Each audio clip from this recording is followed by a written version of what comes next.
Bali cukup berat juga ya, kan ya, hampir banyak sekali orang lay off, orang banyak kehilangan pekerjaan. Hampir semuanya harus dipermudah. Kalau orang buat perusahaan, buat apa tuh, jangan dikejar-kejar sama pajak dulu. Masyarakat dulu tinggal di kota dengan ekonomi yang berkembang, bagus, Dan menjanjikan. cara orang menjual sekarang sudah berubah. Bukan hanya menjual eceran yang di pinggir jalan, enggak. Sekarang orang pakai Gojek, digital, semua digital. Orang melalui Aplikasi. melalui aplikasi, semua main aplikasi. Nah, kalau bisa bantu itu, Ya, ya. itu bagus. Itu bisa mendorong untuk menjawab masa depan. Karena waktu saya keliling Cina selama 3 minggu diundang sama pemerintah. Kedatangan tamu ya pariwisata. Ada PCR-nya mahal, diturunin lagi, pesawatnya naik. Gimana nih sebenarnya nih? Apa perlu itu? PCR, karantina itu? Jalan, dagang rujak jalan, mangga, apa semuanya akan jalan, transportasi juga akan mulai jalan itu kan ya. Jadi pergerakan modal akan mulai berjalan, ekonomi akan bisa perlahan-lahan akan tumbuh. Jadi mulai dari domestik.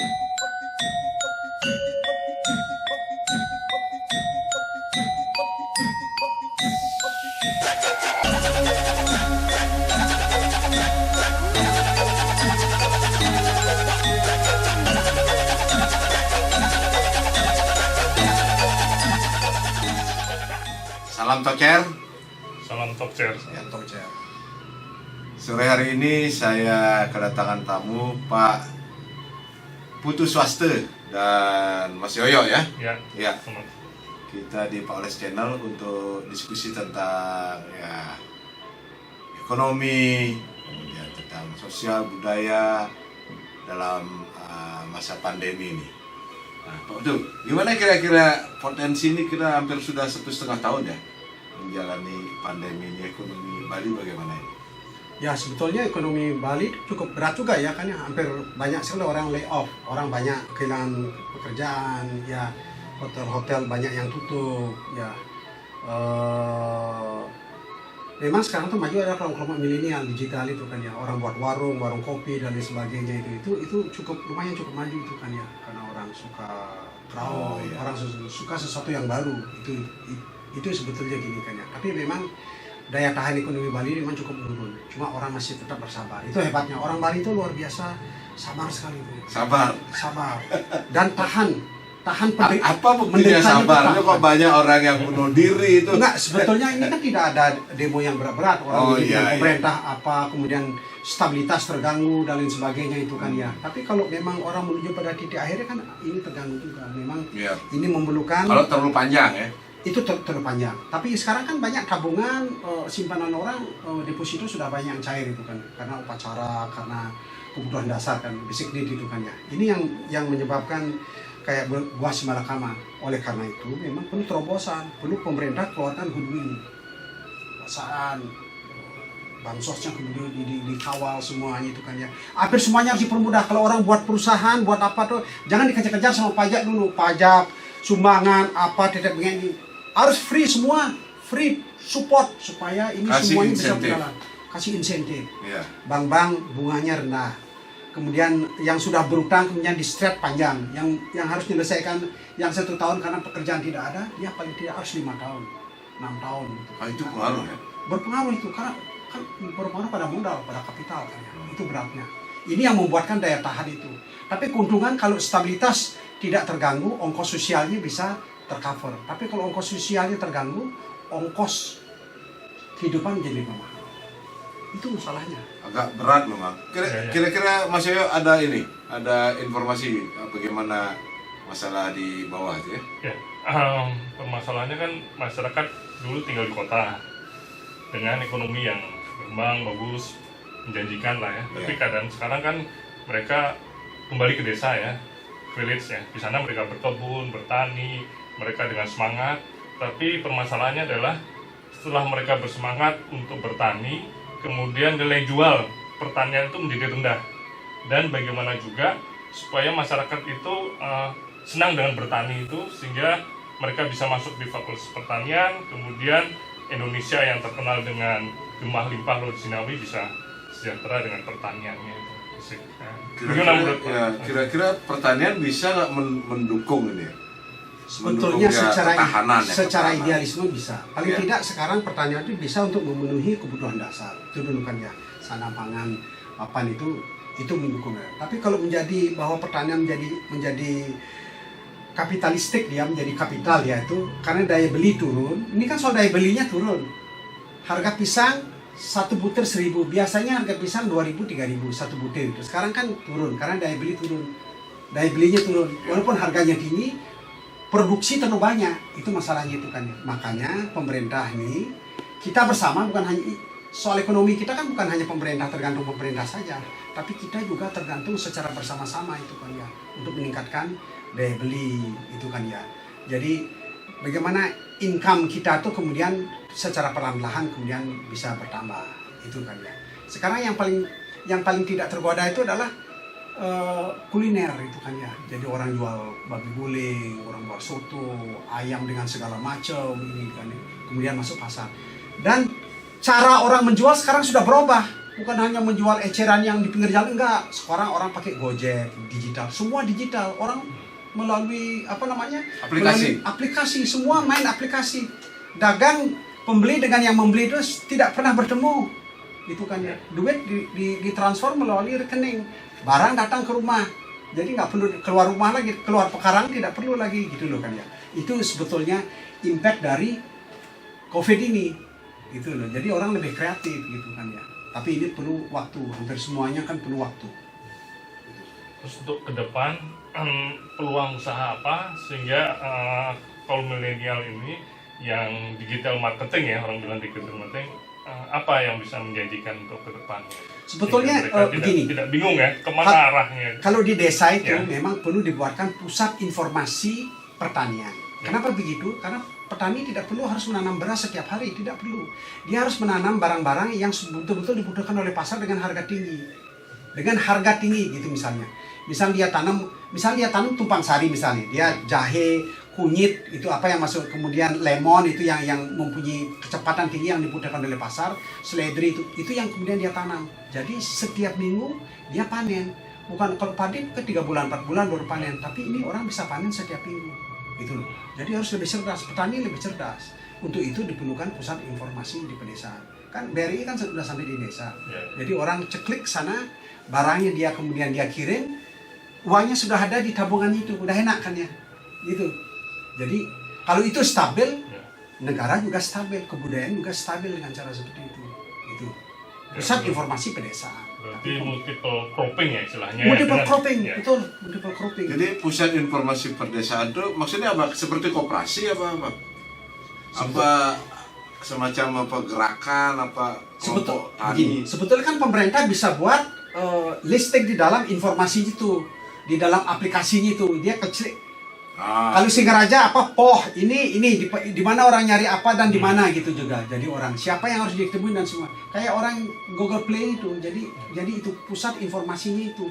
Jadi orang di sana tuh orang sudah tahu nyari bibit di mana, nyari apa di mana dan sebagainya. Itu pemerintah kalau bisa bantu itu. Ya. Itu bagus. Itu bisa mendorong untuk menjawab masa depan.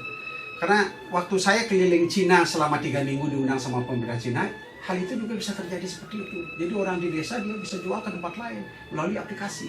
Tapi sekarang Makmur. sekarang pemerintah belum turun ke sana. Belum turun ke sana. Jadi misalnya di media sosial ya, seperti di marketplace di Facebook, di komunitas ya. Komunitas petani bayam, kangkung, mangga dan lain sebagainya. Itu yang menggerakkan sebenarnya informasi dan pemasaran. Sudah ada itu. Sudah ada di sana tuh ya. Ya, di marketplace ya. Beli ikan koi kah, beli apa arwana ada di sana. Tapi ini daya beli masih turun. Anggap ya di Bali khususnya karena kan ekonomi pariwisata ya, kita sangat tergantung. Untuk meningkatkan daya beli ini bagaimana caranya? Ya tentu bisnis-bisnis yang mendatangkan uang itu mungkin harus kemudian dipertinggi. Misalnya orang sekarang kan yang paling singkat yang mendatangkan kan kayak peternakan ikan, kemudian kan ya, kemudian dipermudah transportasi, dipermudah sehingga barang-barang kebutuhan pasar kemudian bisa masuk yang lebih murah itu kan ya. Pokok bagaimana cara menggerakkan ekonomi, bunga-bunga bank itu harus murah. Kalau orang minjem uang tuh harus murah. Ini subsidi pemerintah untuk sementara waktu supaya ini bisa bergerak itu kan ya. Ini kalau ini sudah bisa bergerak kan daya belinya perlahan-lahan tinggi. Kalau daya belinya perlahan-lahan tinggi itu orang membeli kebutuhan dasar kan bisa lancar beli telur, beli apa gitu. Misalnya sekarang masalah telur misalnya, telur kan pakannya mahal itu kan ya. Ya.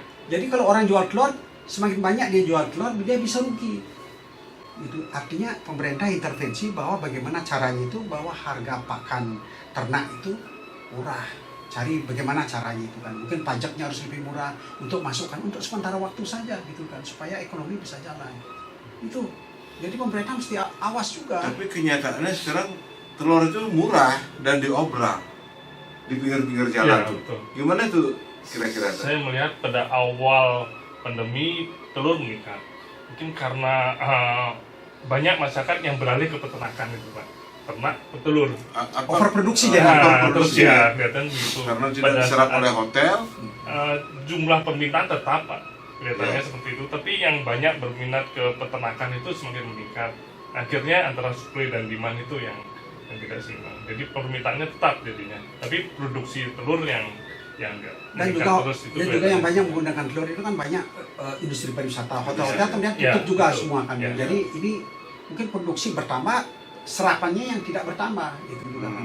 Akhirnya di pinggir jalan mereka jualan dan bisa rugi itu karena terus diobral. terus Dan itu. Iya. Pak untuk saya dengan lokal genius. Jadi kan durian bestale ya. Berarti terus kemudian mangga tejakulonya, terus kemudian ada jeruk dengan apa namanya jeruk ya dulu tejakulo, terus kemudian anggur, selirit. Nah itu bagaimana bisa potensi yang ada itu betul-betul dimaksimalkan, dioptimalkan sehingga tidak semua hampir sama di daerah. Sehingga kalau mau durian ya ke sini, terus kemudian sehingga lokal jenis itu betul-betul bisa ditingkatkan sehingga merata jadinya. Bagaimana menurut Pak? Sebetulnya itu ada dua itu kan ya. Ya. Yang pertama itu memang kalau kelebihan produksi itu memang mesti ada pabriknya di sana. Jadi durian kan bisa bermacam-macam produk hilirnya bisa terjadi itu kan ya, bisa kayak sambal, bisa macam-macam lah produknya. Dia masuk ke dalam kaleng barang yang kemudian jalan itu kan ya. Jadi tidak ada pembusukan di sana. Dia harus bangun pabrik-pabrik kecil yang dibiaya baik oleh lokal maupun oleh pemerintah daerah, itu harus dibantu itu kan.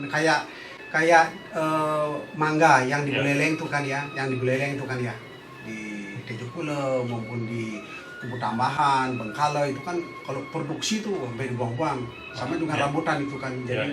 Jadi apa namanya murah sekali.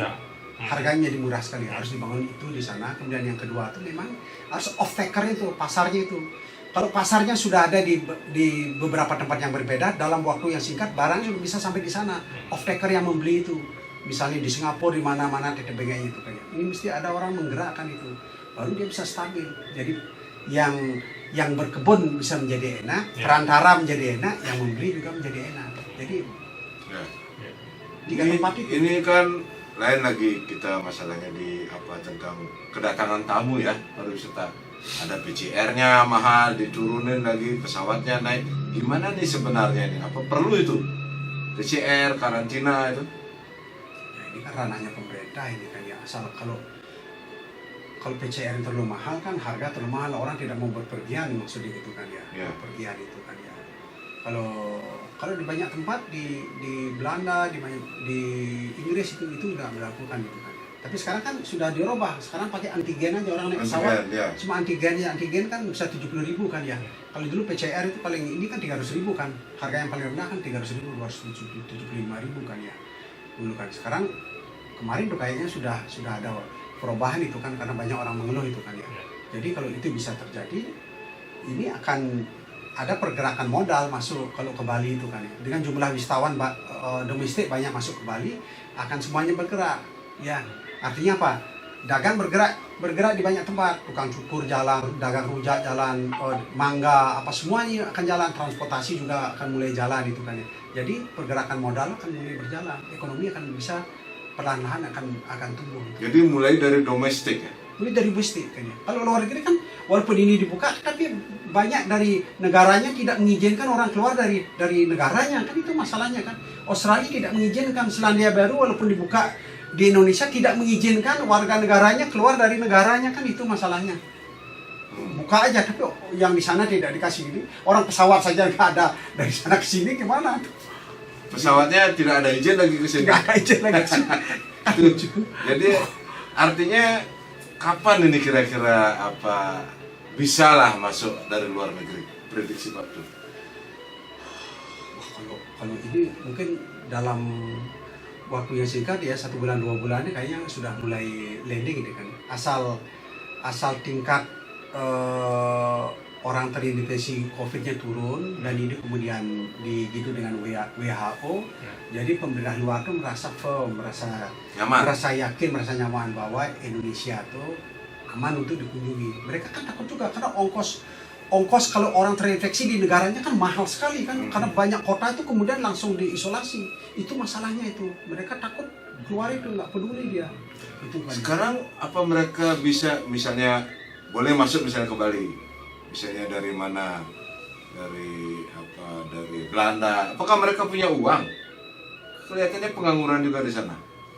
Ya kalau orang ada yang pengangguran tapi mereka kan pasti punya uang aja kan, tapi mereka kan nggak mau, itu masalahnya, nggak berani kan, karena mereka pikir bahwa kesehatan jauh lebih mahal daripada hanya traveling. Itu orang takut juga kemana-mana sekarang kan ya. Ya. Orang bule itu jauh lebih takut dari kita. Kalau kita kan nyawa sering nggak berani, kalau orang di sana kan takut asuransi apa-apa, jauh lebih takut mereka itu kan ya. Jadi mereka untuk sementara mereka tenang dulu karena pemerintahnya tidak mengizinkan, itu masalahnya. Kalau warga negara di dunia Eropa Barat itu dia taat dengan pemerintahnya, dia paham dengan pemerintahnya, gitu aja kan. Itu masalah. Oke, kita mulai sekarang dari domestik ya. Terus dari domestik kira-kira masih ini nggak menarik ya mereka kepada Bali? Apa Bali masih menarik? Apa sekedar selfie saja cari yang murah-murah? Orang kan suka datang ke Bali karena Bali itu menjadi pusat pembicaraan, itu kan ya. Karena semua orang suka ke Bali, itu kan ya. Itu masalahnya itu kan ya. Orang suka selfie, suka ini, menjadi pembicaraan lah kan ya. Kalau Bali dengan Singapura kan menjadi pembicaraan di antara orang yang tinggal di kota-kota besar di Jawa. Seksi Bali itu kan ya, karena turisnya banyak, ini makannya enak, seksi, kemudian untuk viral dan lain sebagainya, itu kan ya. Itu Berarti Bali masih lah, masih tidak dilupakan. Image-nya masih hebat. Masih hebat ya. Masih hebat.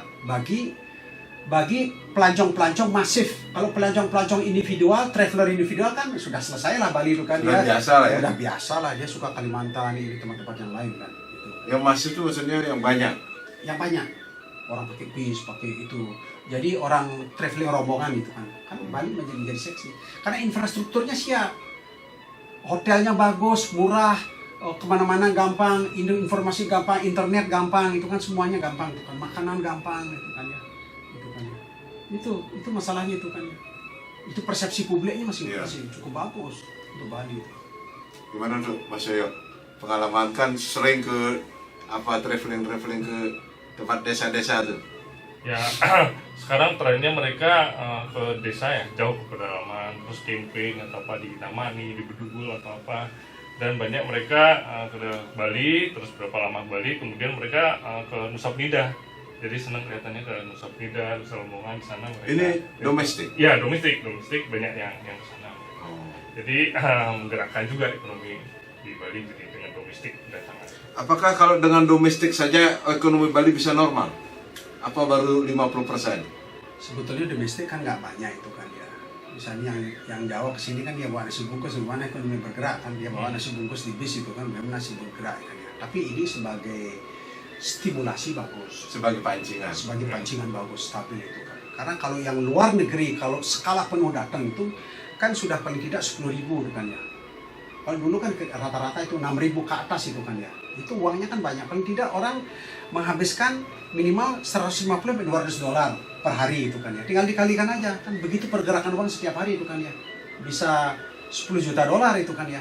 Setiap hari 10 juta dolar itu bisa setiap hari kan. Itu pergerakannya. Hotel jalan, transportasi jalan, cicilan bank jalan, semua jalan ini kan ya. Semua jalan itu kan ya. Jadi orang bisa enak sekali industri pariwisata kan. Tapi sekarang kan udah berat, orang kembali ke desa. Orang kembali ke desa, di desa punya masalah, orang bagi waris, bisa jadi konflik itu jadi kan ya. Tanah harus dijual, ini jual itu kan begitu. Stres tinggi. Makanya bunuh diri orang banyak.